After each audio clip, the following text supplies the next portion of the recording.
Assistant Professor from Department of General Medicine, Sree Balaji Medical College, Chennai. I have 8 publications under various index journals. I am also an IMA member. Today, I will be taking class on leprosy. Coming to the learning objectives of the class, we will discuss about introduction, epidemiology, microbiology, pathophysiology, clinical features and management. Coming to the introduction, leprosy is a chronic infectious disease caused by Mycobacterium leprae and Mycobacterium lepromatosis. It primarily affects the skin, peripheral nerves and mucosa of the upper airway. The disease exhibits a wide clinical spectrum depending on host's immune response ranging from tuberculoid to lepromatous forms.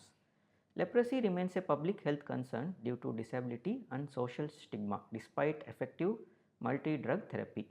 India, Brazil and Indonesia account for majority of global cases, highlighting endemicity in tropical regions.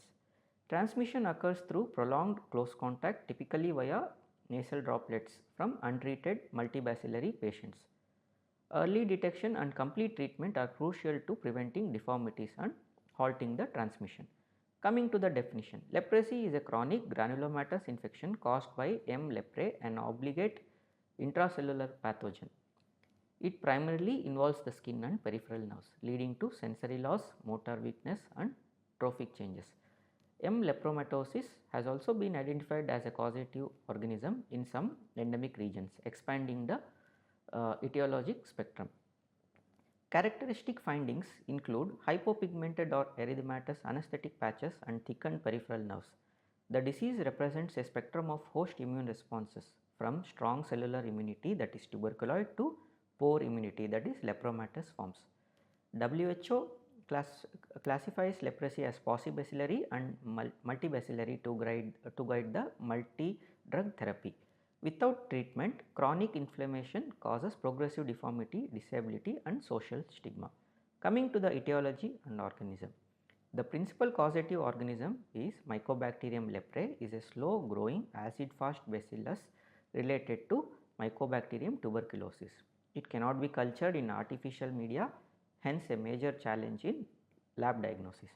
The organism shows tropism for Schwann cells and macrophages, explaining its affinity for nerves and skin. Mycobacterium leprae can be propagated experimentally in mouse footpads and 9-banded armadillos, which serves as models for study. The genome of M. leprae shows extensive gene decay, reflecting its obligate intracellular lifestyle. Both M. leprae and M. lepromatosis share similar clinical and immunologic behavior, necessitating identical treatment approaches. Coming to the epidemiology. Globally, over 2 lakh new cases are detected annually despite elimination efforts. India, Brazil and Indonesia contribute over 80% of global new detections, making them high priority zones.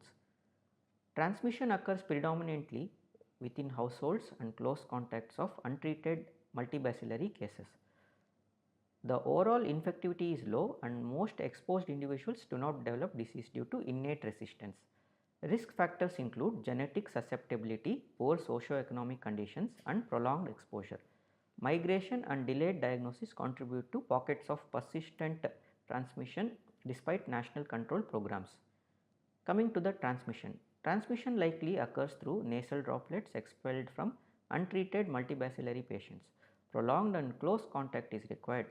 Casual contact is insufficient to transmit infection. The bacillus enters via nasal mucosa or broken skin, then disseminates hematogenously to the cooler body sites. Infectivity is relatively low compared with other mycobacterial infections such as tuberculosis. The incubation period is very long, like often going till 10 years, contributing to delayed diagnosis. The risk of infection is highest among household contacts, particularly children under 15 years of age. Coming to the pathogenesis, M. leprae primarily infects Schwann cells of peripheral nerves and macrophages in the skin.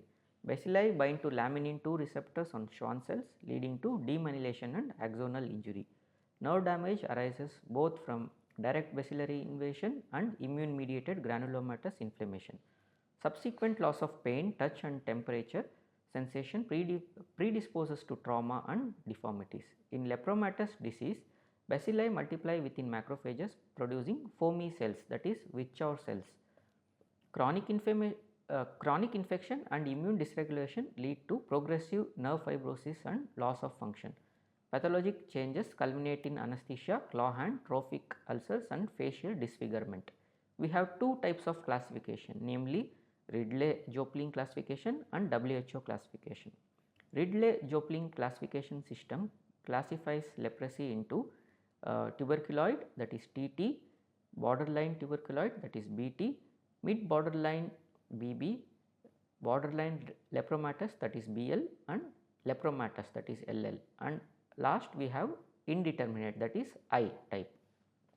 In WHO classification, it has been classified as multibacillary and paucibacillary.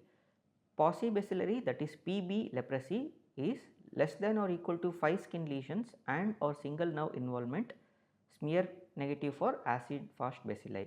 In multibacillary, that is MB leprosy, more than 5 skin lesions or more than one nerve trunk involved or smear positive. This classification guides multi-drug therapy duration and drug composition.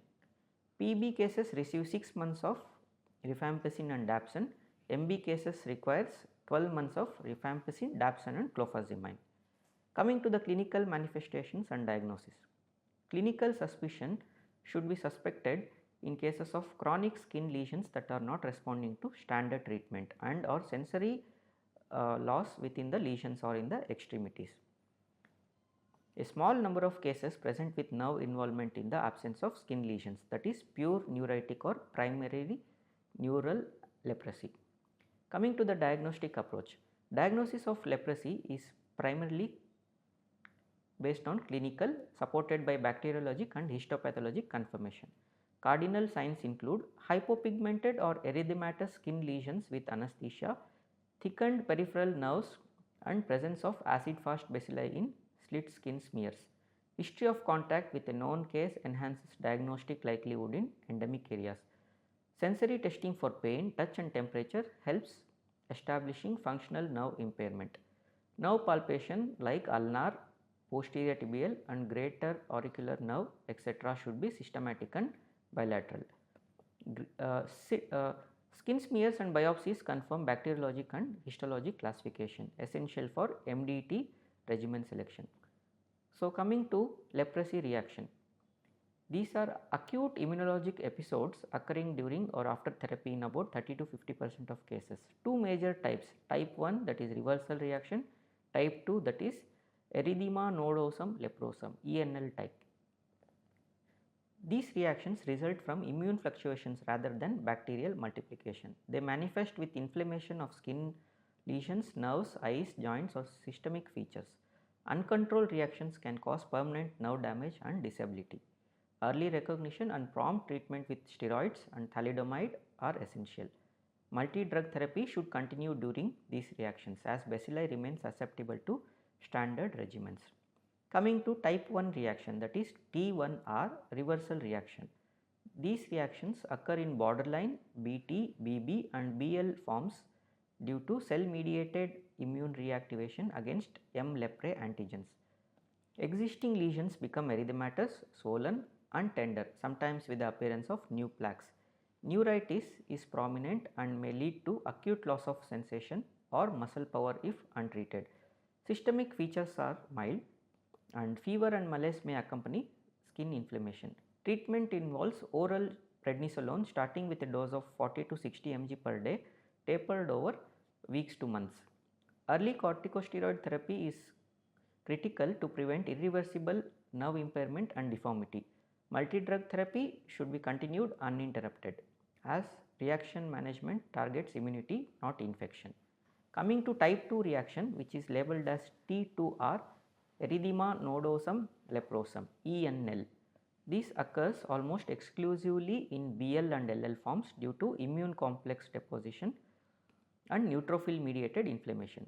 It presents with tender erythematous nodules often accompanied by fever, malaise and systemic symptoms. Internal organ involvement includes neuritis, orchitis, lymphadenitis, arthritis, iritis and sometimes leading to acute pain crisis. ENL may be precipitated by multi-drug therapy, pregnancy, stress or infection. Thalidomide, wherever is indicated, is the drug of choice, provided it provides rapid relief within the 48 hours. In settings where thalidomide is contraindicated, we can use steroids or clofazimine. Coming to Lucio phenomenon.